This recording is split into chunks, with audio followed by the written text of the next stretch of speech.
Hi, എല്ലാവർക്കും നമസ്കാരം. TBS വേൾഡിലേക്ക് സ്വാഗതം. ഇപ്പം നമുക്കിന്നിവിടെ നല്ല നമ്മൾ കടയിലൊക്കെ കിട്ടുന്ന പോലെ ഒരു മുളക് ബജി ഉണ്ടാക്കിയെടുക്കാം. അപ്പോൾ അതിന് വേണ്ടി ഞാൻ ഈ ഒരു കപ്പിലാണ് കേട്ടോ കടലമാവ് എടുത്തിരിക്കുന്നത്. അപ്പോൾ ഒരു കപ്പ് കടലമാവ്, പിന്നെ ആവശ്യത്തിന് ഉപ്പ്,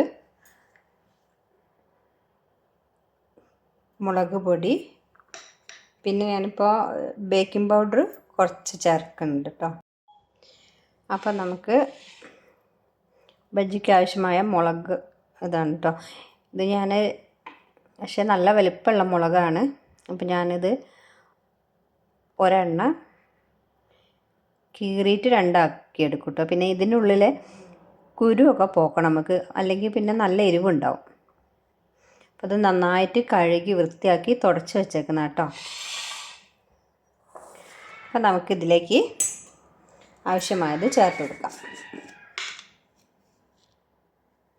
അപ്പം ഞാൻ ആവശ്യത്തിന് ഉപ്പ് ചേർത്ത് കൊടുത്തിട്ടുണ്ട്.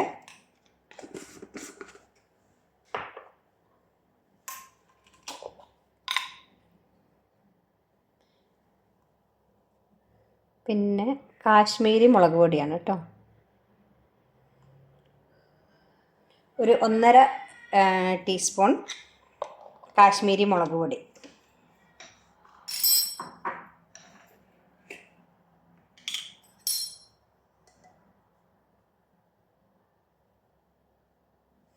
ഒരു പിഞ്ച് ബേക്കിംഗ് പൗഡറാണ്. ആവശ്യമുണ്ടെങ്കിൽ മാത്രം ചേർത്താൽ മതി കേട്ടോ. ഞാൻ വീഡിയോയ്ക്ക് വേണ്ടിയിട്ട് മാത്രമാണ് ബേക്കിംഗ് പൗഡർ ചേർത്തേക്കുന്നത്. ഞാൻ അല്ലാതെ ചേർക്കാറില്ല കേട്ടോ. അപ്പോൾ നമ്മുടെ മാവെല്ലാം റെഡി ആയിട്ടുണ്ട്. മുളകൊക്കെ ഞാൻ നന്നായിട്ട് കട്ട് ചെയ്തു. 2 നല്ല മൂപ്പുണ്ടായിരുന്നു കേട്ടോ. അതിനകത്ത് കുരുവെല്ലാം കളഞ്ഞു. ഇതൊരെണ്ണം 2 മൂത്തിട്ടുണ്ടായിരുന്നല്ലേ. അപ്പോൾ അതിൻ്റെ കുരു കളഞ്ഞിട്ടില്ല കേട്ടോ. അപ്പോൾ മൂപ്പുള്ളതാകുമ്പോൾ അഥവാ എരിവുണ്ടെങ്കിലോ. അപ്പം നമ്മുടെ മാവിൻ്റെ ഒരു തിക്നെസ് ഇങ്ങനെയായിരിക്കണം കേട്ടോ. എന്നാലേ മുളക് നമ്മൾ മുക്കിയെടുക്കുമ്പോൾ മുളകിൻ്റെ അകത്തേക്ക് നന്നായിട്ട് പിടിച്ചു വരുള്ളൂ.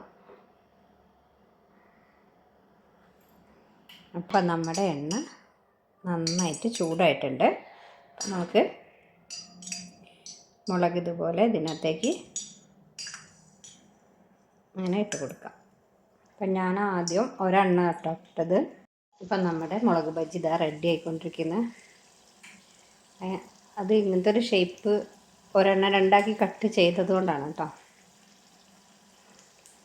അല്ലാതെ വലിയ മുളകല്ലേ. അപ്പം നമ്മുടെ മുളക് ബജി ഏകദേശം റെഡി ആയിട്ടുണ്ട്. അപ്പം നമ്മുടെ മുളക് ബജി ഇതാ റെഡി ആയിട്ടുണ്ട്. എല്ലാവരും ഉണ്ടാക്കി നോക്കുക. വൈകുന്നേരത്തെ ചായൻ്റെ കൂടെയാണ് കേട്ടോ. അപ്പോൾ എല്ലാവരും ഉണ്ടാക്കി നോക്കുക, അഭിപ്രായങ്ങളൊക്കെ പറയാം. നമ്മുടെ ചാനൽ സബ്സ്ക്രൈബ് ചെയ്യുക. ഓക്കെ.